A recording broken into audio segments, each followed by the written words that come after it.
ওনাকে তো জিজ্ঞাসা করতে চায় না, ফট করে তো বইলা দেয় মুই কি কম বুঝি, মোরে বুঝাইতে হইবে। ফট করে তো বইলা দেয় আমরা কি কম পড়ালেখা করছি। বললে তো বলা যায় তুমি ঘোড়ার ডিম করছো, সূরায়ে ফাতিহাই তো সহি না, বিসমিল্লাহই তো সহি না, কলেমাটাও তো শুদ্ধ পড়তে পারো না, জানোই তো না কোনটা কতটুক টানতে হয়, কোন শব্দ কোন জায়গার থেকে উচ্চারণ করতে হয়, এটাও তো জানো না। বইলেই তো ফেলে আমাকেও কি শিক্ষা দীক্ষা কম?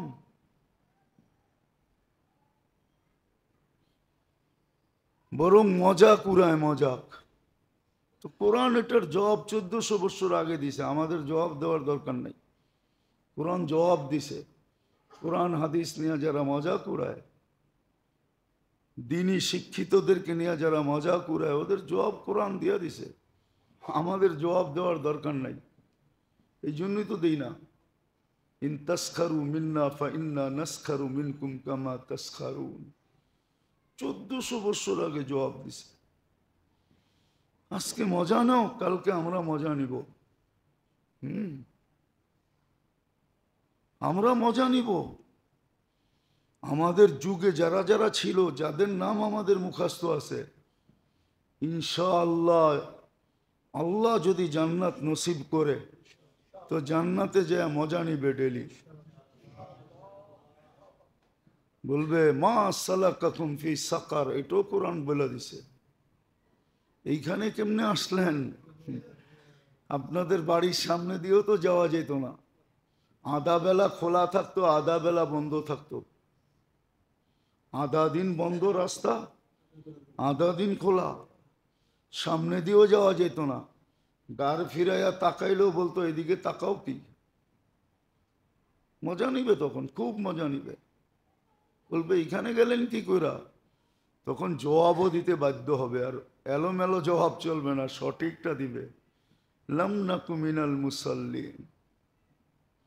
আমার মনে আছে আমি বাড়িদারা এক মসজিদে সময় লাগাইতে গেছিলাম, ফজরে দেখি কোনো মুসল্লি নাই। আমি জিজ্ঞেস করলাম মাগরিব এশায় তো ভালো মুসল্লি দেখলাম, ইমাম সাহেবকে ফজরে মুসল্লি নেই কেন?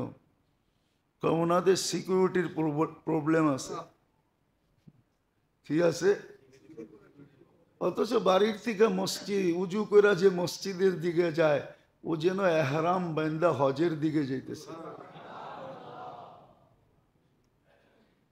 মারা গেলে বাধা বিপত্তি ব্যতীত জান্নাত, ডাইরেক্ট জান্নাতে যেয়ে পৌঁছবে। আর ও বলতেছে সিকিউরিটি নাই। কি নাই? সিকিউরিটির অভাব। অবস্থা ভালো না তো, এই জন্য সিকিউরিটির অভাব, ফজরে আসে না। তো বলে কখনো আসে না, শুধু জোহর আসর মাগরিব এশায় আসে কিছু লোক, বাকি জুমায় আসে, ফজরে আসে না, কেউ আসে না। বাবার বিষয়, বাবার বিষয়, ওর সিকিউরিটির অভাব। এর অভাব, অথচ টাকার পাহাড়। ইচ্ছা করলে ফজরে একটা গানম্যানও রাখতে পারে, যে তুই ফজরে আইসা নিয়ে যাবি, ফজর নামাজ পড়া বাসায় দেওয়া যাবে। না, সিকিউরিটির অভাব, এই জন্য আসে না। কত মানুষই তো নিজের ঘরের ভিতরে মারা গেল, ঠিক না? না মারা গেল না? ওর ঘরের ভিতরে সিকিউরিটি কি? ও আজরাইল ঘরে ঢুকতে পারবে না। হ্যাঁ, কেননা বিদেশি ডোর তো, বাংলাদেশ থেকে তো ডোর আয়না লাগায় নাই, দরজা তো সব বিদেশ থেকে ইনপুট করা। সিসি ক্যামেরা লাগানো, ঠিক না? নিচে সিকিউরিটি গার্ড আছে, ঠিক না? আজরাইলটা ঢুকলে গেলেই জিজ্ঞাসা করবে কোত্থেকে আসছেন, কার কাছে যাবেন, এইখানে আগে লেখেন, সিগনেচার করেন, তারপরে না আজরাইল ঢুকবে, ঠিক না? হ্যাঁ, হেলিপ্যাডও তো বাড়ির উপরে আছে, আর আগে উনি হেলিকপ্টারে উঠে চলে যাবে, আজরাইল পাবে না, ঠিক না? আজরাইল তো ইদানিং প্লেনের ভিতর থেকেও মানুষ নেওয়া শুরু করছে। গত মাসে তুর্কি পাইলট মারা গেছে প্লেনের ভিতরে, পড়েন নাই? না মনে হয় পড়েন নাই। দেশেরটা পড়েই তো সময় পান না, বিদেশেরটা কখন পড়বেন, ঠিক না? আমি বাঁচাইয়া দিতাম। কারুনের ব্যাপারে বলছিল, কারুন অনেকবার মুসা আলাইহিস সালামকে বলছিল মুসা বাঁচা, আল্লাহ বলছে বিইজ্জতি লাউ ক্বালা লি মাররাতান ওয়াহিদা, মুসা যদি আমাকে একবার বলতো আল্লাহ বাঁচায়া দেন, আমি বাঁচায়া দিতাম। আমার তো মনে ওটা একটা কাহিনী, না জানি আবার কোন দিকে চলে যায় মিডিয়া। 2020-এ একজনে বলছিল ডাক্তারের টিমকে যে আমাকে স্বাভাবিক শ্বাস নিতে দাও, পুরা প্রপার্টি লেখা দিয়া দিব। ওই সময় যদি উপরের দিকে চেয়ে বলতো মালিক আমাকে স্বাভাবিক শ্বাস নিতে দে, আমি পুরা প্রপার্টি তোর জন্য দিয়া দেব, আমার মনে হয় ওই সময় ভেন্টিলেটর থেকে লাফ দিয়া খাড়া যেত। মানুষ তো আল্লাহর কাছে চায় না। ওই যে বললাম না, সমাধান দেখে আসবাবে, পন্থা তালাশ করে বিবেক বুদ্ধি বিদ্যা দ্বারা, সামাজিক প্রচলন দ্বারা, সামাজিক প্রচলন দ্বারা বিবেক বুদ্ধিকে খাটায়, বিবেককে খাটায়, বুদ্ধিকে খাটায়, বিদ্যাকে খাটায়, নিজের দেমাক লড়ায়, দেমাককে খাটায়। কিন্তু একটু আগে বললাম না, দুনিয়ার পিএইচডি বলেন আর বিদ্যাসাগর বলেন, সবগুলা সাধারণ। কি সবগুলা কি? আর এক একটা অঙ্গ অসাধারণ। অসাধারণ দিয়া সাধারণ দিয়া অসাধারণ বুঝবেন কি করে আপনি? বোঝা গেল তো আপনার আমার মতো বেউকুব কেউ নাই। এই জন্যই তো হাদিস বলছে আল আজিজু মান ইত্তাবা নাফসাহু হাওয়া। কুরআন বলতেছে আফারাইতাল্লাযীনা ইয়াত্তাখিদ আফারাইতা মান ইত্তাখাযা ইলাহাহু হাওয়া। আপনি কি ওদেরকে দেখছেন? এটা লজিকলি যুক্তিসঙ্গত। সাধারণ দিয়ে অসাধারণ বুঝতে যায় কি করে? অসাধারণ তো বুঝবে যিনি ডিজাইন করছে, ওকে জিজ্ঞাসা করে, ওকে জিজ্ঞাসা করবে, ওই সত্তাকে জিজ্ঞাসা করবে। এই জন্যই তো সমাধানের জন্য আমল দিছিলেন। মানুষের সমস্যায় জর্জরিত হবে বিদায় সমাধানের রাস্তা দিছিলেন। সমাধানের চতুর্মুখী প্রয়োজনে মানুষ জর্জরিত, এরকম বিভিন্ন সমস্যায়ও মানুষ জর্জরিত। মানুষের চাহিদার অভাব নেই, কিন্তু দুঃখের বিষয় হলো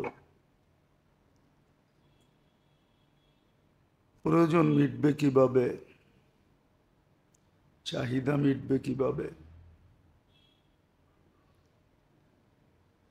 এটাই মানুষ শিখতে চায় না, বরং নিজের বিবেক বুদ্ধিকে বিদ্যার মাধ্যমে এটাকে সমাধান করতে চেষ্টা করে। সত্য এটাই। হয়তো জানা নাই বিদায় হয়তো বুঝে আসবে না। বলে জালে মাছ আটকায় কখন? জাল কিন্তু আড়াআড়ি পাতা থাকে, মাছ দুই দিক থেকেই আসে। জালটা যখন মাথায় লাগে তখন ল্যাস দিয়ে বাড়ি দেয়, ওই বাড়ি দিতে যাই ল্যাস জালে পেঁচায়, ওটাকে ছোটানোর জন্য মাথা দিয়ে বাড়ি দেয়। আস্তে আস্তে দেখা যায় পুরা জালটাই শরীরে পেঁচায়া যায়। আমাদেরও এরকমই, আমাদেরই এরকমই। বিবেক বুদ্ধি বিদ্যা দিয়া যখন মানুষ সমস্যাকে সমাধান করতে চায়, প্রয়োজনকে মেটাইতে চায়, চাহিদাকে পুরা করতে চায়, তো সমস্যার মাত্রা বাড়তে থাকে। মানুষ এরকমই জালে পেঁচাইতে থাকে। মউত পর্যন্ত প্রয়োজনের জালে আবদ্ধ থাকে, মউত চলে আইসা সমাধান ঘটায় দেয়। কিন্তু প্রয়োজন মিটার আকাঙ্ক্ষা দিলে থেকেই যায়, চাহিদা মিটানের আকাঙ্ক্ষা দিলে থেকেই যায়। এক শূন্যতা নিয়েই কবরে চলে যায়। ভাবলে দেখা যাবে এটাই চিরসত্য। কেননা মানুষ তার প্রয়োজনকে, চাহিদাকে, ইচ্ছাকে, সবকিছুকে সমাধান করতে চায় বিবেক, বুদ্ধি, বিদ্যা, সামাজিক রীতি নীতি, প্রচলন দ্বারা। কিন্তু কেউ জিজ্ঞাসা করতে চায় না, কেউ ভাবতেও চায় না মানুষ নামের মেশিনটা তো কারো না কারো আবিষ্কার। কেউ না কেউ এটাকে আবিষ্কার করছে, কেউ না কেউ এটাকে অস্তিত্ব দিছে। মুসলমান হিসাবে তো এই কথা স্বীকার করি যেটাকে আল্লাহ অস্তিত্ব দিছেন। আল্লাহর এটার আবিষ্কারক, ডিজাইনারও আল্লাহ, মানুষকে ডিজাইন করছে, ডিজাইনারও আল্লাহ, আবিষ্কারকও আল্লাহ, অস্তিত্বদাতাও আল্লাহ।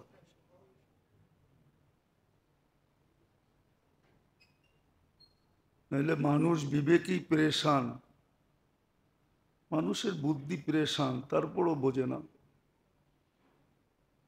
শত শত না হাজার হাজার ডাক্তার মিলা যারা নিজেদেরকে বড় আপডেট মনে করে, বড় শিক্ষিত মনে করে, বড় এডুকেটেড মনে করে, সমাজের বড় লেভেলের লোক মনে করে, কিন্তু আজকে পর্যন্ত একটা চোখের কিনারা খুঁজে বাহির করতে পারে না। চোখের গবেষণার সমাপ্তি ঘটাইতে পারে নাই।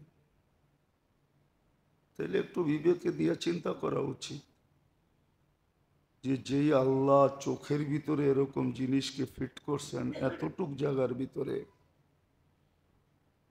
যেটা লক্ষ লক্ষ ডাক্তার 2-4 দিন না, 200 বৎসর ধরে, 200-400 বৎসর ধরে গবেষণা করা কিনারা বাহির করতে পারে না। উনি কত বড় ডিজাইনার,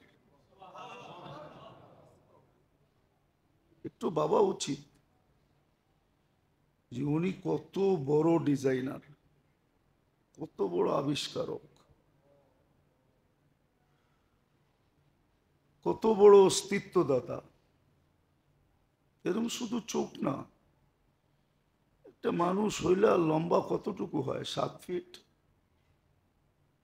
সব অঙ্গেরই তো ডাক্তার আছে, আর একজন তো নাই। প্রত্যেক অঙ্গের ডাক্তার গলি গলি পাওয়া যায়, প্রত্যেক ক্লিনিকে পাওয়া যায়, প্রত্যেক হাসপাতালে পাওয়া যায়, প্রত্যেক বাজারে পাওয়া যায়। সারা দুনিয়ায় কত লক্ষ অঙ্গের ডাক্তার, এক এক অঙ্গের। ডিগ্রি পড়তে গেলে 10 মিনিট লাগে, এক এক অঙ্গের ডাক্তারের ডিগ্রি পড়তে গেলে লিখতে লিখতে পৃষ্ঠা শেষ হয়ে যায়। ওরে যদি বলা হয় যে এতদিন, এত শত বৎসর তোমরা অঙ্গগুলা নিয়ে গবেষণা করতেছো, মাত্র 7 ফিটের একটা মানুষ, এইখানে 7 ফিটের কেউ নাই, 6-6.5 ফিট, কিন্তু কোনো কুল কিনারা পায় না, পাই না, পাবেও না। দুনিয়া শেষ হয়ে যাবে, ডাক্তাররা কোনো অঙ্গের কিনারা খুঁজে পাবে না যে এটা শেষ কোথায় হলো। যে আল্লাহ এরকম ডিজাইনার, এরকম গবেষক, এরকম আবিষ্কারক, এরকম অস্তিত্বদাতা, ওই আল্লাহকে তো জিজ্ঞাসা করা উচিত ছিল যে আমার সমস্যাগুলো আমি সমাধান কি দিয়া করব? আমি তো সমস্যায় জর্জরিত। দিন রাত নতুন নতুন সমস্যা মানুষের সামনে আসতেছে। আরে যারা চিনে না ঠিক আছে, মুসলমান তো আল্লাহকে চিনে, সে তো আল্লাহকে স্বীকার করে, সেও তো জিজ্ঞাসা করে না। সেও তো বিজাতির মতো যারা চিনে না তাদের পিছে দৌড়াইতেছে, তাদের রূপরেখায় নিজেকে সাজাইতেছে, ভাবতেছে সমস্যার সমাধান হয়ে যাবে। হ্যাঁ, সমস্যার সমাধান হবে, মৌত সেই সমস্যার সমাধান করে দিবে। দুনিয়ার সমস্যার সমাধান হবে, আরেক সমস্যায় যে পড়বে। সত্য এটাই।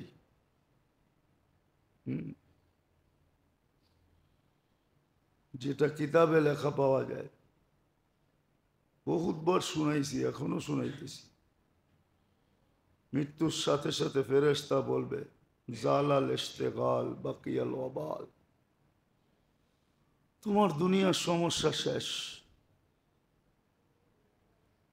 কিন্তু আখেরাতের সমস্যা সব তোমার সামনে অপেক্ষা করতেছে, আরেক নতুন সমস্যায় পড়বে, যেটা সমাধান কোনোদিন হবে না। কেউ কইরা দেওয়ার সমর্থ রাখে না। জীবিতরা কোনোদিন সমাধান করতে পারবে না। আর সত্য তো এটাই, মানুষই সবচেয়ে অকৃতজ্ঞ। আল্লাহরও অকৃতজ্ঞ, আপনজনদেরও অতিকৃতজ্ঞ। এইখানে যারাই আছে, বিছনায় যায় কখনো চিন্তা করে না যে আমি এত আরামে ঘুমাবো, বাবা জানি কবরে কেমন আছে। এই শব্দটা তো কেউ বিছনায় যায় চিন্তা করে না। মা জানি কবরে কেমন আছে, এই শব্দটা তো চিন্তা করে না। চিন্তা করলে তো সারাদিনে একবার হলেও পড়তো, রব্বিগফিরলি ওয়ালি ওয়ালিদাইয়া ওয়ালিল মুমিনিনা ইয়াওমা ইয়াকুমুল হিসাব। সারাদিনে একবার হলেও পড়তো, একবারও তো পড়ে না, শিখেও তো না। অথচ ইরান তুরানের কাহিনী সারাদিন পড়ে, সারাদিন শিখে, দুনিয়া শিখতেছে, বুড়া বয়সেও ডিগ্রি নিতেছে। বহুত মানুষ পাওয়া যাবে বুড়া হয়ে গেছে, এখনো ডিগ্রি চলতেছে। না চলে না? ডিগ্রি নেয় না? কয়জনের নাম নিব বাংলাদেশে যে বুড়া বয়সে ডিগ্রি নিছে? অথচ দুনিয়ার ডিগ্রি নিতেছে, অথচ যেটা শিখার দরকার ছিল ওটা শিখে না।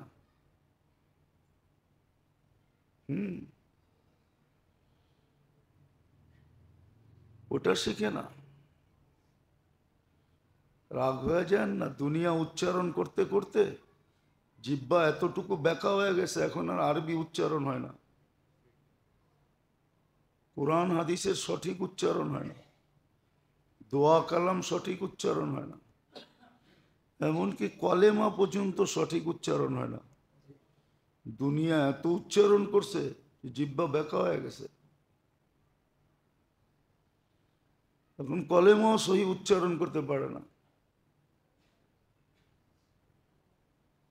সমগ্র সৃষ্টির সামনে লজ্জিত হওয়ার চেয়ে একজন ওস্তাদের সামনে লজ্জিত হওয়া অনেক মামুলি, অনেক কম।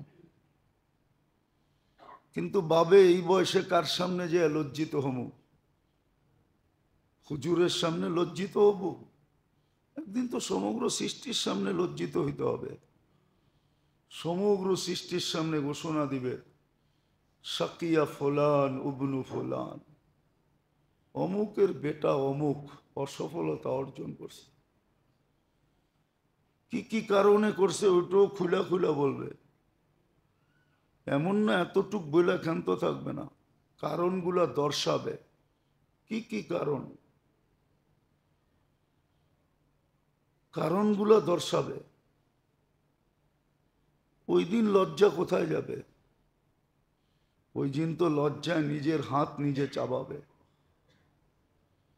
এই জন্যই তো কোরআন বলে ওই দিন চিৎকার দিবে, ইয়া লাইতানি ইত্তাখাযতু ফুলানান খলিলা,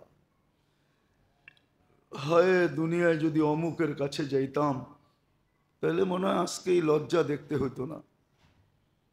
কিন্তু আজকে তো আমাদের সমাজের লোক বয়স্ক হইলে লজ্জা করে যে হুজুরের সামনে যামু অশুদ্ধ সব জিনিস নিয়া, হুজুর কি ভাববে, এত বয়স হয়ে গেল এখনো কলেমা সহি না। তা আজকে তো আপনি একজনের সামনে লজ্জিত হইতেছেন, কালকে তো পুরা সৃষ্টির সামনে হইতে হবে।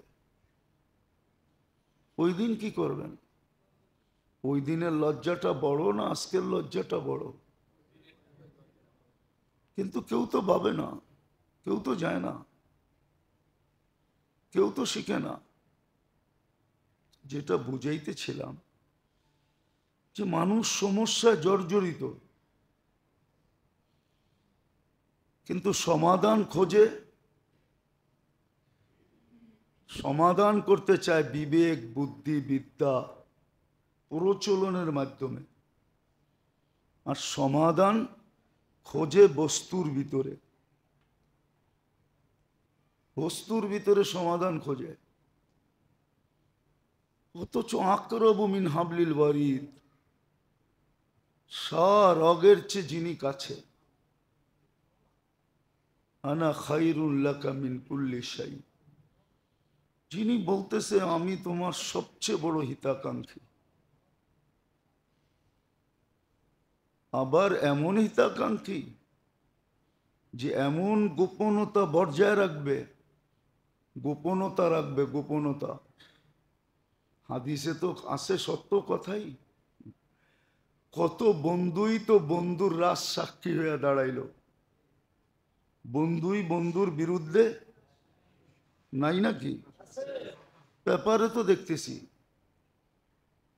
মিডিয়ায় চলে যাবে, তারপরও বলতেছি। 2 দিন আগেই তো দেখলাম তেল মারতে মারতে তেলের দাম বাড়ায় দিছে। সারাদিন তেল মারতো, কালকেই তো দেখলাম কোর্টে দাঁড়াইয়া সেই স্বৈরাচার বলতেছে। আমার চেয়ে তো মিডিয়া আপনারা বেশি দেখেন। গতকালকে না হোক, গত পরশু দিন হবে, মিডিয়ায় দাঁড়াইয়া ওই মহিলাই বলতেছে যে স্বৈরাচার, অথচ তেল মারতে মারতে 2 দিন আগে তেলের দাম বাড়ায় দিছে। বড় কাছের লোক ছিল, বড় ফুলছে বড় ফলছে, কিন্তু এত ঘনিষ্ঠ লোকটা এত বড় দুশ্মন কি হয়ে দাঁড়াইলো যে কোর্টে দাঁড়ায় বলতেছে স্বৈরাচার।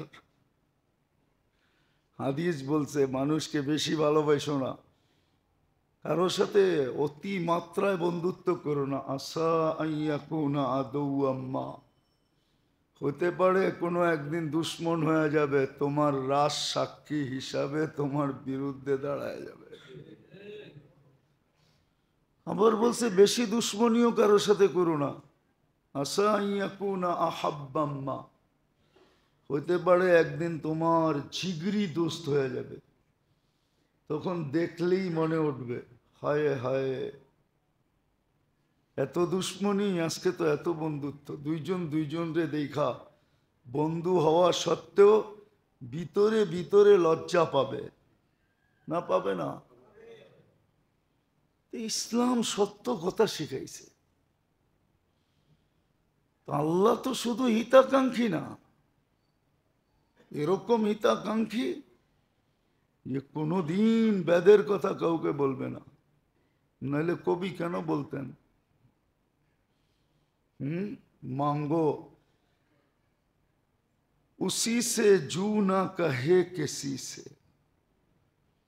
মানুষের কাছে বেশি দিন পাইলে, বারবার চাইলে, বেশি দিন চাইলে মানুষ ভিক্ষুক হিসাবে আখ্যায়িত করবে, লোকটা ভিক্ষুকের স্বভাবের লোক।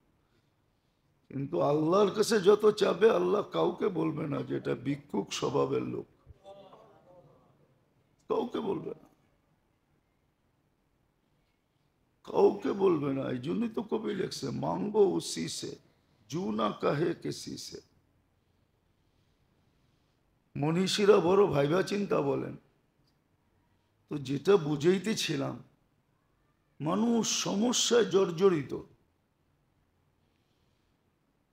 কিন্তু সমাধান তালাশ করে বস্তুর ভিতরে সমাধানের পন্থা ভাবে বিবেক দ্বারা, বুদ্ধি দ্বারা, এই দুনিয়ার সাধারণ বিদ্যা দ্বারা। জেনারেলের অর্থটা কি? ডিকশনারিতে কি বলে জেনারেল অর্থ কি? ও মেজর জেনারেল। জেনারেল শুনেই ভাবছেন মেজর জেনারেল, ঠিক না? Chief of the staff. General অর্থ সাধারণ। মানুষের একটা অঙ্গই তো অসাধারণ। ও সাধারণ বিদ্যা দিয়ে অসাধারণকে কি করে সমাধান করবে? আমাকে যুক্তি দিয়ে বুঝান, দলিল বাদ দেন, যুক্তি দিয়ে বুঝান। একটা চক্ষু অসাধারণ, আপনি সাধারণ বিদ্যা দিয়ে এটা বুঝবেন কি করে? কান অসাধারণ, আপনি সাধারণ বিদ্যা দিয়ে এটা বুঝবেন কি দিয়া? নাক কান গলা অসাধারণ, এটা আপনি সাধারণ বিদ্যা দিয়ে বুঝবেন কি করে? আপনি আমার যুক্তি দিয়ে বুঝান, নাইলে সাধারণের জেনারেল এটা ডিকশনারিতে অর্থ চেঞ্জ করে দেন। অর্থ তো চেঞ্জ করতে পারবেন না, সাধারণই রাখতে হবে। তাহলে সাধারণ জিনিস দিয়ে অসাধারণ বুঝে কি করে? মনে হয় বুঝাইতে পারি না। তাহলে যেই অসাধারণকে অস্তিত্ব দিয়েছেন, ডিজাইন করছেন, ওনাকে জিজ্ঞেস করেন। উনি আরো বড় অসাধারণ, যিনি আউয়াল, যিনি আখের, যিনার কোনো সীমানা নাই, কোনো পদের শুরুও নাই, শেষও নাই, 99 না অগণিত পদের মালিক যিনি, ওনাকে জিজ্ঞেস করেন।